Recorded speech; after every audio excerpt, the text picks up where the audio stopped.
Mesdames et messieurs, bonsoir. Merci d'avoir choisi RTI1 à la une de ce 20h. L'annonce fiscale 2023 a été présentée ce jour par la Direction générale des impôts. Ce dispositif légal entré en vigueur ce 9 janvier comporte 18 articles. Selon le premier responsable des impôts, des défis restent à relever. Entre autres, gagner 0,5% de taux de pression fiscale et élargir l'assiette fiscale. Le dossier EcoPlus de ce 20h s'interroge sur la reprise des activités après les fêtes. Une reprise plutôt timide observée par nos reporters. Si décembre est le mois de consommation, janvier semble être celui de la gestion, entraînant la baisse de la consommation. Commerce de vêtements, volailles, grandes surfaces tentent de tirer leur épingle du jeu. Le Conseil national pour la nutrition, l'alimentation et le développement de la petite enfance était à conclave à Yamoussoukro. C'est la deuxième réunion bilan. Elle a été dirigée par les préfets. Les activités pour le premier semestre 2023 ont été élaborées. La secrétaire d'État auprès de la ministre française des Affaires étrangères est en visite au Burkina Faso.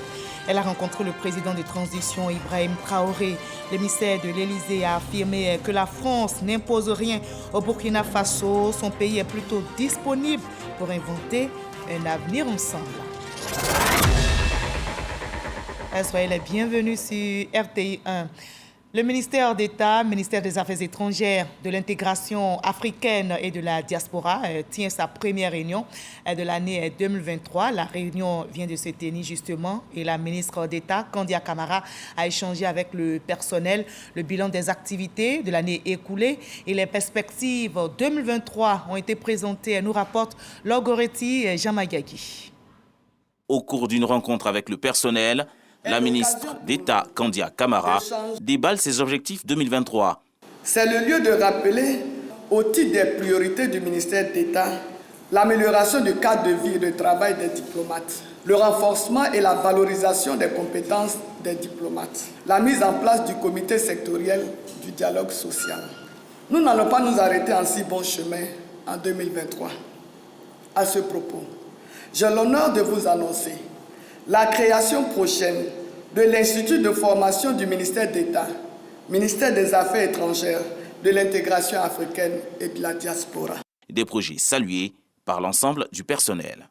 Excellence, Madame la ministre d'État, je voudrais vous exprimer la gratitude de l'ensemble du personnel pour les actes importants que vous posez depuis que vous êtes à la tête de ce département ministériel, notamment en matière de promotion et d'amélioration des conditions de vie et de travail de vos collaborateurs. Occasion également de faire le rappel des nombreuses actions déjà menées par le ministère d'État, ministère des Affaires étrangères. Au plan bilatéral, les différentes actions menées ont permis le raffermissement des relations d'amitié et de coopération que la Côte d'Ivoire entretient avec les autres pays du monde. Plusieurs commissions mixtes et consultations politiques ont favorisé la mobilisation d'importantes ressources financières extérieures pour le financement du développement économique et social de notre pays. Malgré les résultats satisfaisants, de nombreux défis restent encore à relever, notamment les crises énergétiques, alimentaires et bien d'autres, dues à la pandémie de la Covid-19 et à la guerre en Ukraine. Selon la ministre d'État Kandia Camara, le gouvernement continue tout de même d'œuvrer pour amortir les impacts négatifs de ces crises pour le bien-être des populations. Le président du Conseil économique, social, environnemental et culturel, Eugène Aka Awele, a aussi rencontré l'ensemble des conseillers économiques, sociaux, environnementaux et culturels et le personnel administratif. Ils ont fait le bilan des activités de l'année écoulée et planché sur les objectifs et perspectives. Konaté Moussa.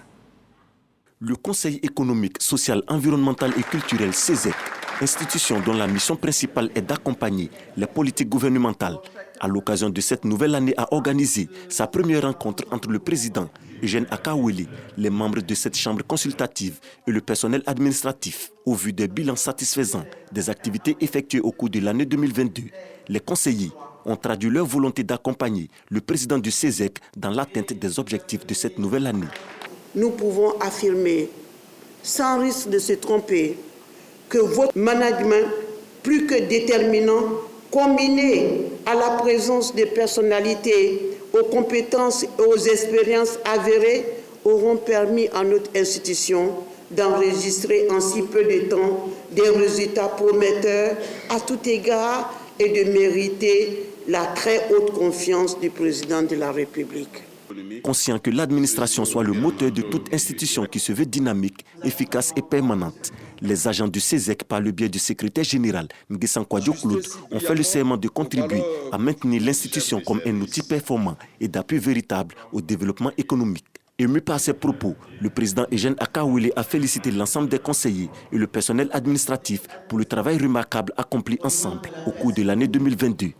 Je me réjouis particulièrement des dispositions que vous prenez individuellement et collectivement à l'effet de contribuer tant à la qualité des réunions du bureau que des travaux de commission, des plénières, ainsi que des rencontres bilatérales et multilatérales. Je voudrais pour cette année 2023 vous inviter à aller plus loin, notamment en matière de responsabilité. J'attache un grand prix à cette qualité. Le mot d'ordre lancé pour cette année 2023, lutter tous ensemble pour le leadership des institutions. La Direction générale des impôts présente les grandes articulations et innovations de l'année fiscale 2023. Ce dispositif légal, entré en vigueur ce 9 janvier, comporte 18 articles. Et selon le premier responsable des impôts, des défis restent à relever pour cette année fiscale 2023. Entre autres, gagner 0,5% de taux de pression fiscale et élargir l'assiette fiscale, on nous dit Dangui Dangui. Comment poursuivre le financement du développement socio-économique de la Côte d'Ivoire dans un contexte marqué par des crises, notamment politiques, énergétiques, alimentaires et sanitaires? L'annexe fiscale 2023 ambitionne d'apporter des réponses en maintenant le rythme de la croissance à 7% conformément aux prévisions du Plan national de développement 2021-2025.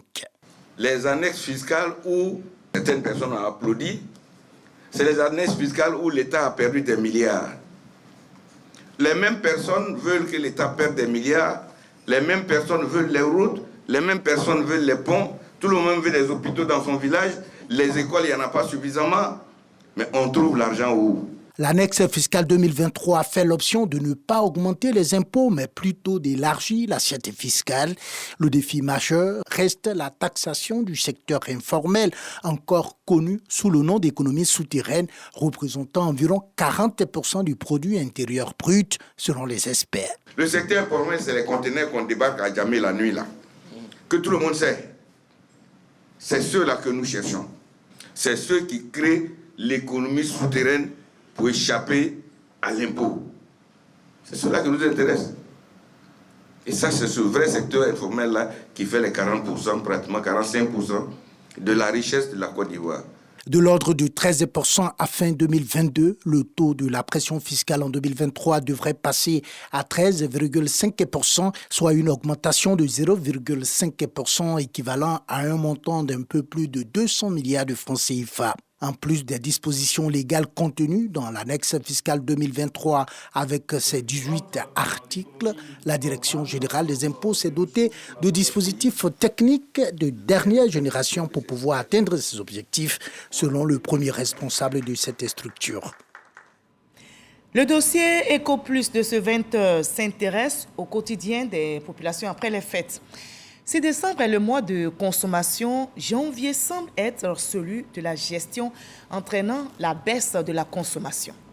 Peut-on dire alors qu'après la fête, c'est la défaite? Sinon, comment expliquer ce ralentissement des activités commerciales après la célébration de la fête des Nouvel An? Comment les ménages, les commerçants s'organisent-ils pour gérer le mois de janvier qui, dit-on, par abus de langage peut-être, que c'est le mois le plus long de l'année et pourtant il fait 31 jours.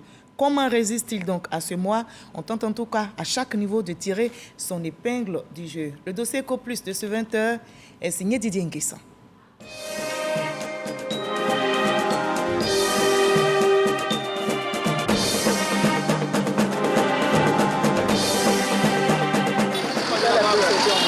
Décembre, mois de consommation par excellence, est incontestablement la période où les commerces font leur chiffre d'affaires. Passé cette euphorie consumériste, quelle est l'affluence dans les centres commerciaux et autres commerces? Comment les marchands écoulent leurs produits invendus? Jour ordinaire au marché du Forum d'Adjamé, cette échoppe achalandée ne trouve pas encore de visiteurs. Le marchand s'occupe à dépoussiérer et ranger les articles. La grise mine est la chose la mieux partagée ici. La plupart de ces commerces proposent des vêtements pour femmes. Dans le commerce voisin, dédié aux vêtements pour hommes, quelques rares clients font leurs achats. Le plus souvent, vous voyez que la fête, ce sont des femmes d'abord qui sont sur le marché, pour elles-mêmes, puis pour les enfants. Oui, les hommes sont rares. On peut se faire plaisir pour nous, les hommes. Ça, c'est pour mon chéri.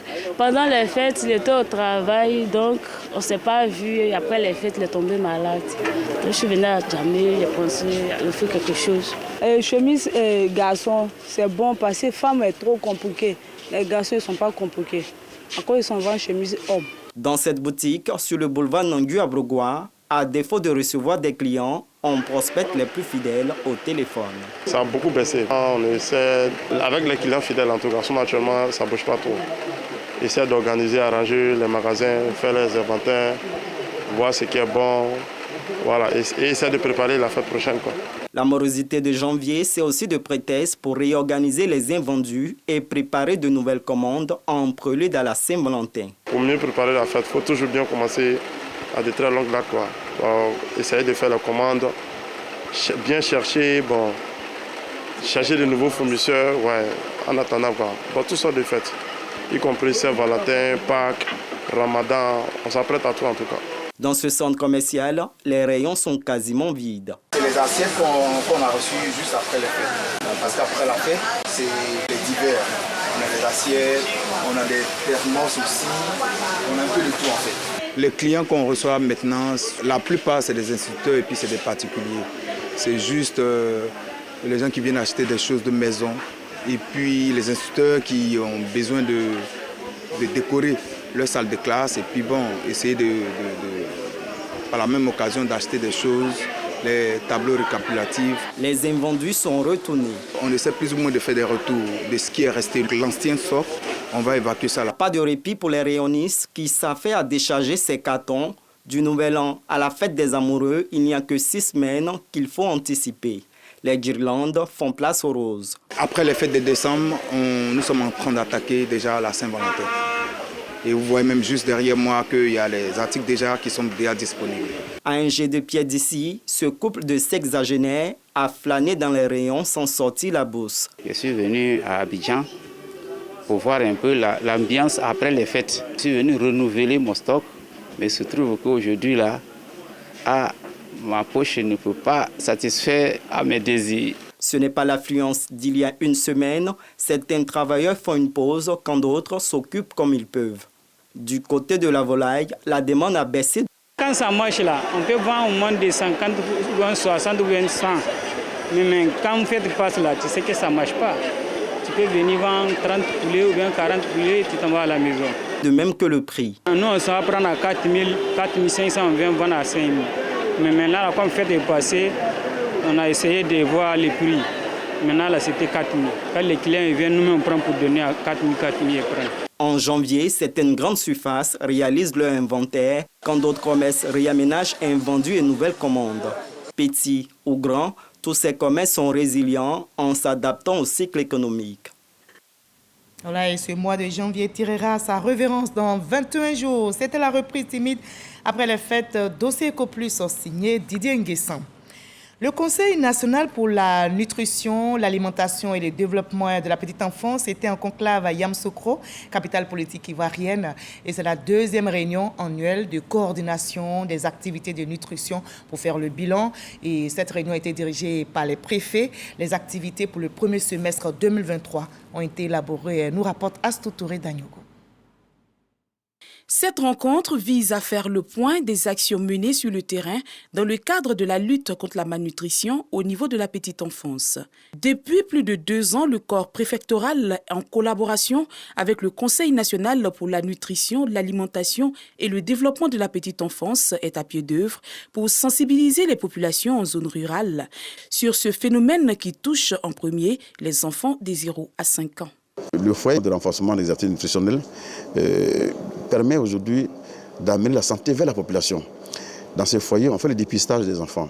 Dans ces foyers, on fait la prévention de la malnutrition. Dans ces foyers, aujourd'hui, on développe l'intellect de l'enfant, l'intelligence de l'enfant. Aujourd'hui, les témoignages des chefs de village, les témoignages des enseignants vraiment sont édifiants. Donc, ce sont des activités que nous allons continuer. Depuis juin 2013, la Côte d'Ivoire a adhéré au mouvement SUN, Scaling Up Nutrition, pour lutter contre la malnutrition. Depuis un certain moment, avec le projet multisectoriel de nutrition, c'est tout ce qui est mis en place pour que l'enfant se développe dans de bonnes conditions et qu'on espère dans les années à venir puisse être en bonne santé et être rentable pour mieux assurer le développement de notre pays. Saluant l'efficacité du corps préfectoral dans la gestion de l'administration locale, le directeur général de l'administration et du territoire réitère son engagement à faire en sorte que la sécurité alimentaire soit une réalité en Côte d'Ivoire. Merci aux autorités préfectorales pour la promotion de la nutrition de la petite enfance et les encourager à maintenir le cap et à même déployer un peu plus d'efforts pour que les choses aillent plus vite. Cette rencontre a permis de relever les blocages dans la lutte contre la malnutrition et a élaboré une matrice d'action au compte du premier semestre 2023. Autre grand événement, c'est la Coupe d'Afrique des Nations. Notre pays abritera cette compétition et en janvier 2024, à un an de cette compétition, le ministère des Sports appelle ses collaborateurs à redoubler d'efforts pour le succès de l'événement. Ils sont invités à être focus sur l'organisation de cette grande compétition. Arsène Kouassi et Sojan Silver. Après le séminaire annuel qui a permis de définir une feuille de route aux différentes unités administratives du sport, le ministre des Sports et ses collaborateurs se retrouvent à nouveau dans le cadre de l'élaboration de la mise en œuvre de la politique nationale du sport. Un cadre d'échange qui permet aux premiers responsables du sport de se prononcer sur les infrastructures sportives en cours de réalisation tels que le programme des anses aquatiques, le projet de construction des agoras, le précis, programme de réhabilitation et de construction des infrastructures sportives de proximité et l'achèvement des stades de football de la CAN 2024 dont la Côte d'Ivoire est le pays hôte. Le compte à rebours a commencé aujourd'hui, à un an jour pour jour. En tant que maître d'ouvrage, je peux vous donner l'assurance que dans les délais impartis, nous allons pouvoir offrir à la Côte d'Ivoire, offrir à la CAF des infrastructures de grande qualité pour l'organisation d'une CAN exceptionnelle en Côte d'Ivoire. Paulin-Claude Danhaut a également exhorté les différents services du ministère des Sports de faire de 2023 une année dédiée à la jeunesse. Vous connaissez tous la corrélation forte qu'il y a entre la jeunesse et les sports. La corrélation immédiate, c'est de faire en sorte que les jeunes de Côte d'Ivoire, à travers le sport, puissent avoir une rampe de lancement social. Que le sport devienne une niche de création de richesses. Grâce à cette rencontre, les différentes unités du ministère des Sports savent à quoi s'en tenir pour élever le défi de la livraison des infrastructures sportives de la Coupe d'Afrique des Nations 2024 que la Côte d'Ivoire abrite. Sur la scène politique nationale, le RHDP se prépare pour les élections locales.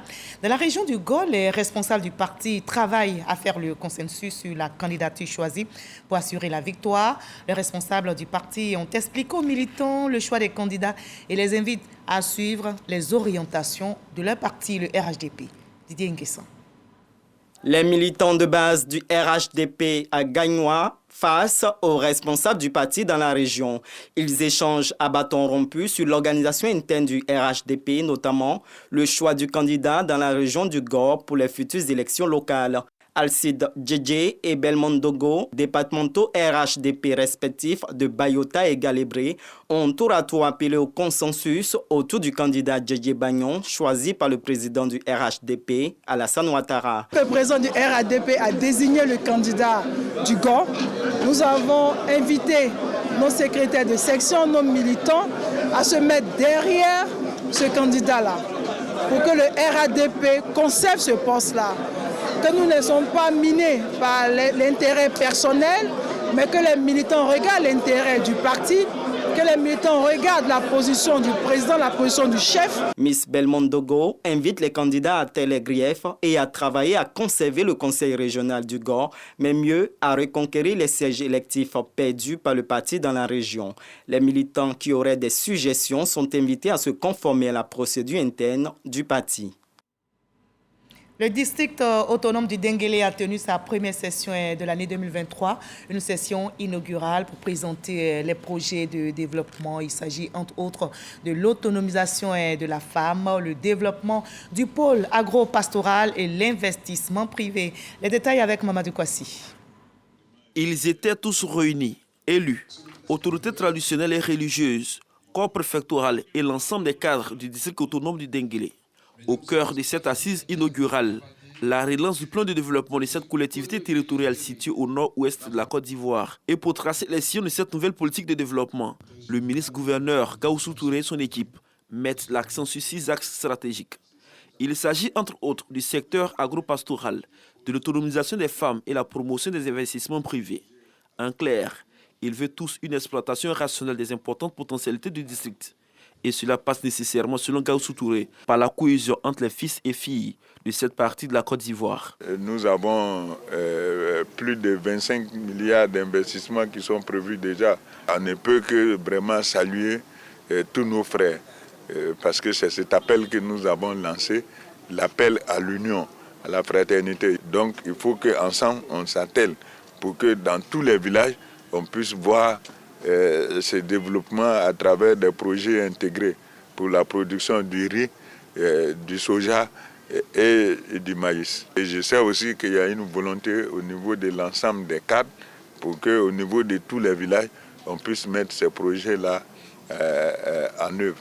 Une perche bien saisie par l'ensemble des cadres et des populations qui veulent jouer la carte de l'unité pour sortir leur district de la pauvreté. Nous avons des terres arables disponibles et nous avons pour objectif noble de faire de notre district le grenier de matières premières, le riz, le maïs, le sorgho. Et ceci va nous permettre d'amorcer véritablement notre développement industriel. Donc, on vous donne rendez-vous en 2025.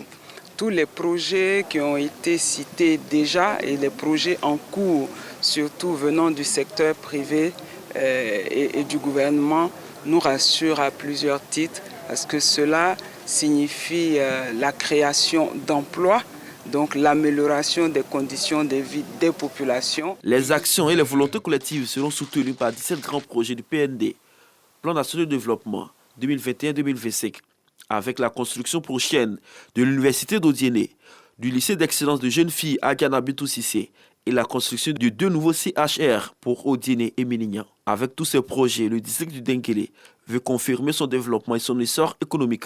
Bref, sa transformation structurelle avant 2030. Le président du conseil régional de la Bagoué était en tournée dans les villages des départements de Boundiali et de Kouto. Il a procédé à la remise d'une dizaine d'infrastructures de base dans les différentes localités. Et cette initiative permet d'implémenter un programme de développement local. Jamayagi. Ce sont des populations enthousiastes des départements de Kouto et de Boundiali qui ont accueilli toute la délégation du conseil régional de la Bagoué.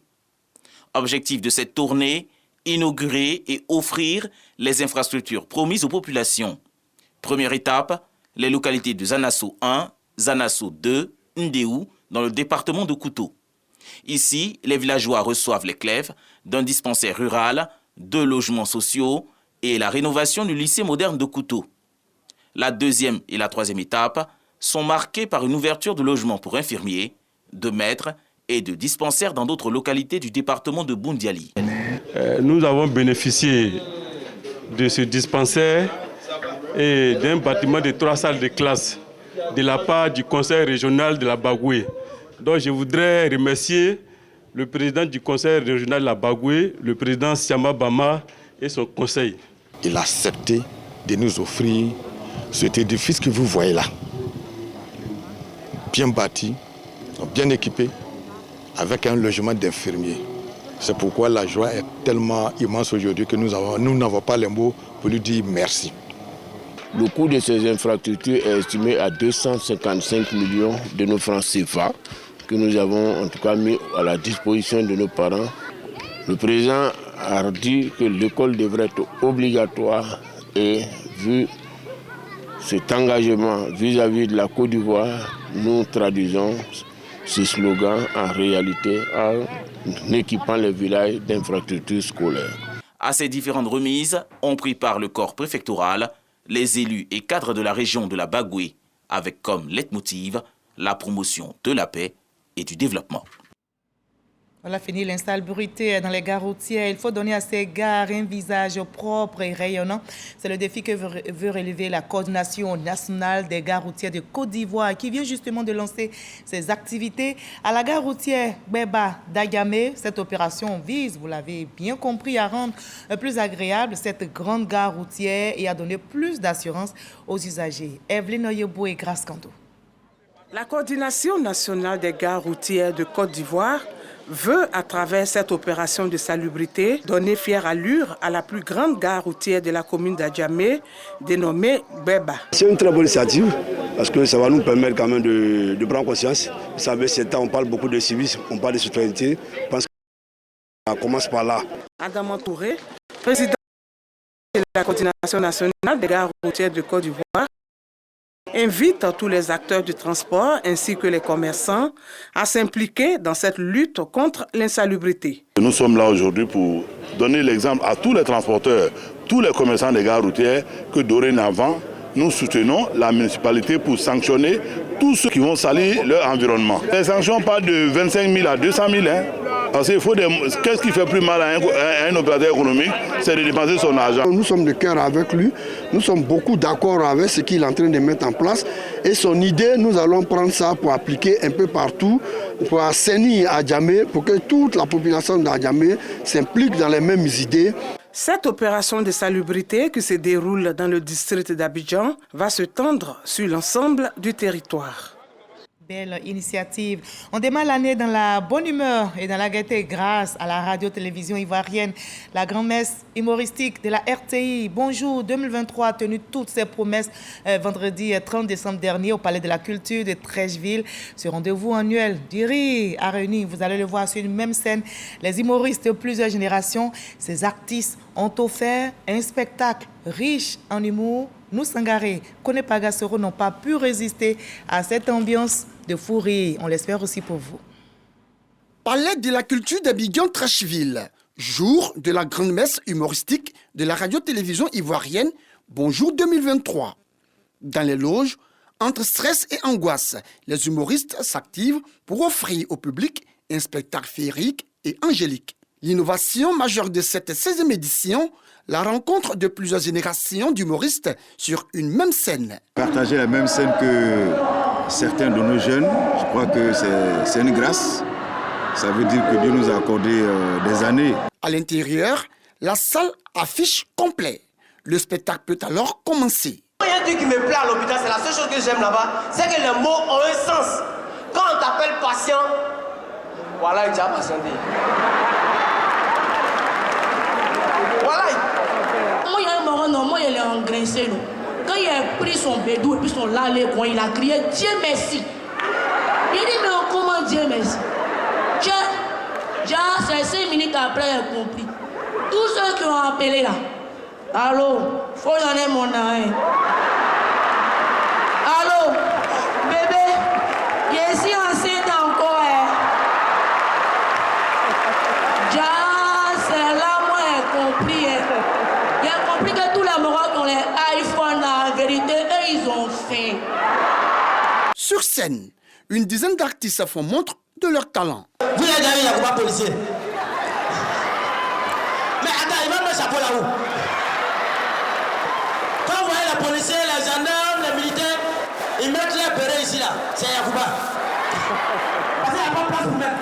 Vous voyez, c'est malin. Bonjour 2023, un spectacle riche en blagues et en mise en scène qui ne laisse personne indifférent. Je veux dire, il y a encore toute l'innovation, quoi. Ça n'a rien à voir avec les années passées. Chaque fois, il y a toujours des surprises. C'est du beau spectacle, un spectacle multicolore qui permet à chacun de se retrouver. Parrain de ce grand rendez-vous humoristique, Robert Begremambé gouverneur du district autonome d'Abidjan, n'a pas manqué de traduire sa gratitude aux responsables de la RTI. Toute la Côte d'Ivoire est réunie, du nord au sud, de l'est à l'ouest, en passant par les centres. Et chacun y va de son humour pour que finalement, tout ce qui peut nous diviser soit passé en dérision. C'est une excellente émission. Fini, Bonjour 2023 à Abidjan. Place à Bonjour Tour qui va sillonner certaines communes du district d'Abidjan et villes de l'intérieur du pays. Dans la tête de toutes les femmes du monde, elles rêvent d'avoir un mari qui prend soin d'elle. Quand elle finit ses mariages checker comme ça, pendant qu'elle est en train de regarder des films brésiliens, c'est le gars qui va dans la cuisine, il lave les assiettes.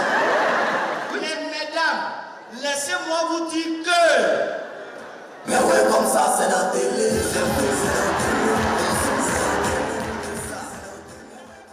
On continue ici, des souris à la vie.